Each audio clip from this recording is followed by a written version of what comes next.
Hello दोस्तों, आज का प्रश्न भी प्रारंभिक कला कक्षा 12 के छात्रों के लिए बहुत ज़्यादा इंपॉर्टेंट है। यहाँ पर प्रश्न दिया है, एक 6 सेंटीमीटर लंबी, 3 सेंटीमीटर चौड़ी और 1 सेंटीमीटर मोटी ईंट का अनुविच्छेद तथा उच्छेद खींचो, जबकि इसकी लंबी फलक ऊर्ध्वाधर समतल के समानांतर है और इसका अक्ष क्षैतिज समतल से 30 अंश का कोण बनाता है। तो चलिए इसकी रचना बहुत ही आसान तरीके से करते हैं। सबसे पहले 0.5 सेंटीमीटर का गैप रखते हुए दो समानांतर लाइनें खींच लेनी है। अब इसके बाद में डियर स्टूडेंट, नीचे का जो पार्ट है यहाँ पर क्षैतिज समतल है, जबकि जो ऊपर का पार्ट है वो है ऊर्ध्वाधर समतल जो कि खड़ा हुआ है।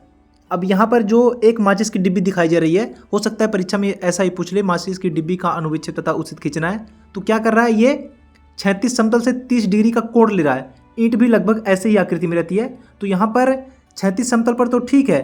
अब यहाँ पर जो कोण ले रहा है वो नीचे क्षैतिज समतल पर, आप राइट साइड में देख सकते हैं, नीचे उठा हुआ है। यानी कि जो ईंट का लंबा फलक है वो क्षैतिज समतल से 30 डिग्री का एंगल ले रहा है। यहाँ पर ईंट की जगह पर माचिस को दिखा रहे हैं, सेम यही फॉर्मेशन रहता है। तो आप देख सकते हैं कि किस तरीके से लाइनें दिखाई दे रही हैं क्षैतिज समतल पर नीचे, जबकि जो कोण है वो दिखाई नहीं दे रहा है। और जो कोण है डियर स्टूडेंट, वो दिखाई कहाँ से देगा, सामने से देखने पर दिखाई देगा। तो और दिखाई कहाँ देगा, ऊर्ध्वाधर समतल पर, यानी कि जो दीवारनुमा आकृति रहती है ऊर्ध्वाधर समतल क्षैतिज समतल से लंबवत रहती है, वहां पर दिखाई देगा। तो चलिए इसकी रचना करते हैं। तो ऊर्ध्वाधर समतल पर, यानी कि ऊपर वाली जो रेखा रहेगी उसके ऊपर एक पॉइंट काट देनी है और वहां पर 30 डिग्री का एंगल क्रिएट कर देना है। क्योंकि डियर स्टूडेंट, जो एंगल ले रहा है वो क्षैतिज समतल से ले रहा है, लेकिन दिखाई कहाँ दे रहा है, वो ऊर्ध्वाधर समतल पर दिखाई दे रहा है। तो ऊर्ध्वाधर समतल वाले पॉइंट पर ऊपर पॉइंट करते हुए 30 डिग्री का एक एंगल अच्छी तरीके से डैश डैश करते हुए पहले मार्किंग कर लेनी है। डैश डैश करके करना है, काफ़ी डार्क नहीं करना है। स्टार्टिंग में लाइन को थोड़ा सा ऊपर तक कर लीजिएगा। अब इसके बाद में डियर स्टूडेंट, जो कोण लिया गया है 30 डिग्री का, उसको अच्छी तरीके से नीचे एंगल बनाते हुए जो 30 डिग्री है उसको अच्छी तरीके से डिनोट कर देना है। और डियर स्टूडेंट, आप देख सकते हैं कि सामने से देखने पर जो ईंट है, ईंट की जो आकृति है वो ऊर्ध्वाधर समतल पर दिखाई दे रही है। सिर्फ और सिर्फ एक आयताकार सतह दिखाई दे रहा है। आप सामने से देख सकते हैं, सिर्फ और सिर्फ आयताकार सतह दिखाई दे रहा है। ऊपर एक लाइन दिखाई दे रही है 1 सेंटीमीटर का, और नीचे अब करना क्या है, जो इसकी दूरी है, जो लंबाई है, ईंट की जो लंबाई है वो है 6 सेंटीमीटर। परीक्षा में 6 से 7, 8 कुछ भी दे सकता है, वो दूरी आपको प्रकार में लेनी रहेगी। और उसके बाद में जहाँ से एंगल शुरुआत है वहाँ पर प्रकार की नोक को रखेंगे पी वाली रेखा पर, और ऊपर एक चाप काट देनी है। और इसके बाद में डियर स्टूडेंट करना क्या है, 2 सेट स्क्वायर लेनी है। एक सेट स्क्वायर उसी लाइन पर लगानी है 30 डिग्री वाली पर, थोड़ा सा नीचे लाएंगे और दूसरा सेट स्क्वायर टच करते हुए नीचे लगाएंगे। और जो पहला सेट स्क्वायर था 30 डिग्री वाली लाइन पर, उसको नीचे सरका देंगे।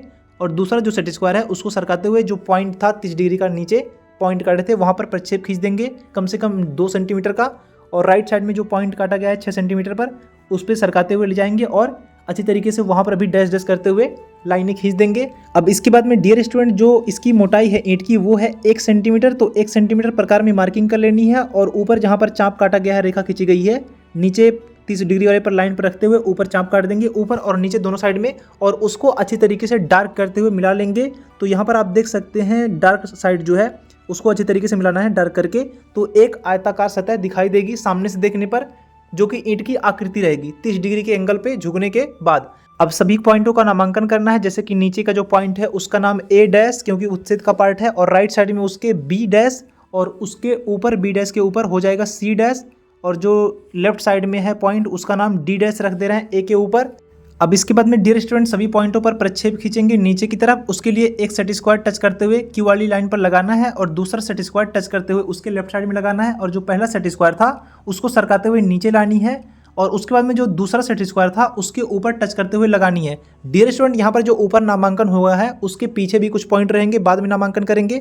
अब यहाँ पर डी पॉइंट पर सेट स्क्वायर को टच करते हुए सरकाते हुए लगाएंगे, और नीचे की तरफ अच्छी तरीके से डैश डैश करते हुए प्रक्षेप खींचेंगे। उसके बाद में उसके राइट साइड में सरकाते हुए ले जाएंगे, ए पॉइंट पर प्रक्षेप खींचेंगे, और उसके बाद में और राइट साइड में ले आएंगे तो बी पॉइंट नीचे दिखाई दे रहा है, हालांकि सी पॉइंट पर सेट स्क्वायर नहीं जा रहा है, तो उसको टेक्निक के माध्यम से करेंगे। अब यहाँ पर बी पॉइंट पर प्रक्षेप खींचने के बाद 1 इंच पट्टी लेंगे, और जो सेट स्क्वायर है नीचे वाला उसके ऊपर टच करते हुए लगा देंगे, और उसके ऊपर सेट स्क्वायर लगाएंगे।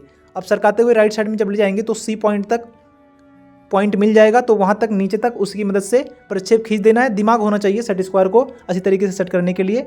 अब इसके बाद में जहाँ तक प्रक्षेप आया है नीचे सेट स्क्वायर की मदद से, उसको और नीचे बढ़ा देंगे। तो डियर स्टूडेंट, यहाँ पर प्रक्षेप अच्छी तरीके से हो चुका है। अब करना क्या है, जो इसकी चौड़ाई है वो है 3 सेंटीमीटर, उसको प्रकार में अच्छी तरीके से मार्किंग कर लेनी है, यानी कि माप ले लेनी है। और उसके बाद में क्यू वाली लाइन पर रखते हुए राइट साइड में नीचे की तरफ चाप काट देनी है। 3 सेंटीमीटर प्रकार में दूरी ली गई है।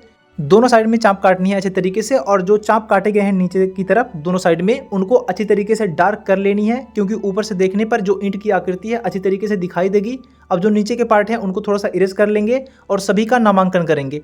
और नामांकन करने से पहले डियर स्टूडेंट पहले इसको समझ लेते हैं। आप देख सकते हैं कि 30 डिग्री का एंगल पे जब झुका हुआ है ये ईंट, तो यहाँ पर जो लाइनें दिखाई दे रही हैं, राइट साइड में 2 लाइनें स्पष्ट दिखाई दे रही हैं, जबकि लेफ्ट साइड में 1 लाइन स्पष्ट दिखाई दे रहा है। आप देख सकते हैं राइट साइड में उठने की वजह से 30 डिग्री के कोण पर, तो यहाँ पर 2 लाइनें स्पष्ट दिखाई दे रही हैं।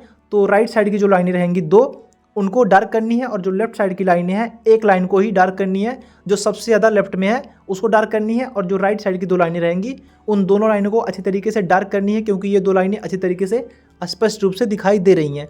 अब इन सभी का नामांकन करेंगे, लेकिन डियर स्टूडेंट यहाँ पर सामने से देखने पर 4 पॉइंट जो दिखाई दे रहे थे अच्छी तरीके से, उनके पीछे भी 4 पॉइंट है। सेम सतह है तो पीछे भी 4 पॉइंट रहेगा उन सभी के। तो जैसे कि ए जो पॉइंट है उसके पीछे नामांकन कर दे रहे हैं जी पॉइंट, उसको ब्रैकेट में कर देना है क्योंकि पीछे दिखाई नहीं दे रहा है सामने से देखने पर। और जो बी पॉइंट है उसके पीछे एच, सी पॉइंट के पीछे आई, और जो डी पॉइंट है उसके पीछे जे। अब सभी का नामांकन करना है। कुछ इस तरीके से खड़ा है आकृति, ऊपर से देख रहे हैं तो जो ए पॉइंट है सबसे आगे चला आएगा, और जो डी पॉइंट है वो भी आगे रहेगा क्योंकि दोनों पॉइंट आगे थे, तो उसको अच्छी तरीके से डिनोट कर देना है। और जो ए पॉइंट के पीछे का पॉइंट है डियर स्टूडेंट वो है जी पॉइंट, तो जी पॉइंट पीछे चला जाएगा, उसको भी अच्छी तरीके से दिखाना है क्योंकि ऊपर से देखेंगे तो पूरा स्पष्ट दिखाई देगा।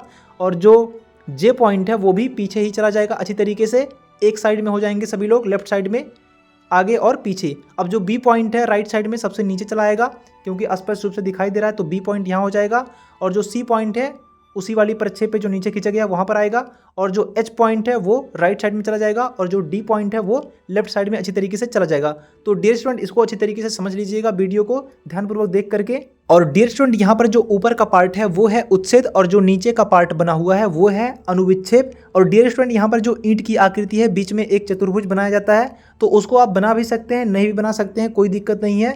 तो ये वीडियो अच्छी तरीके से कंप्लीट होता है। और डियर स्टूडेंट ये जो साधारण वस्तुओं का प्रक्षेप है ये परीक्षा में अभी 2-3 साल से ज़्यादा पूछे जा रहे हैं, तो इनकी प्रैक्टिस जरूर कर लीजिएगा। और अगर आप चैनल पर नए हो तो चैनल को सब्सक्राइब जरूर करें। धन्यवाद।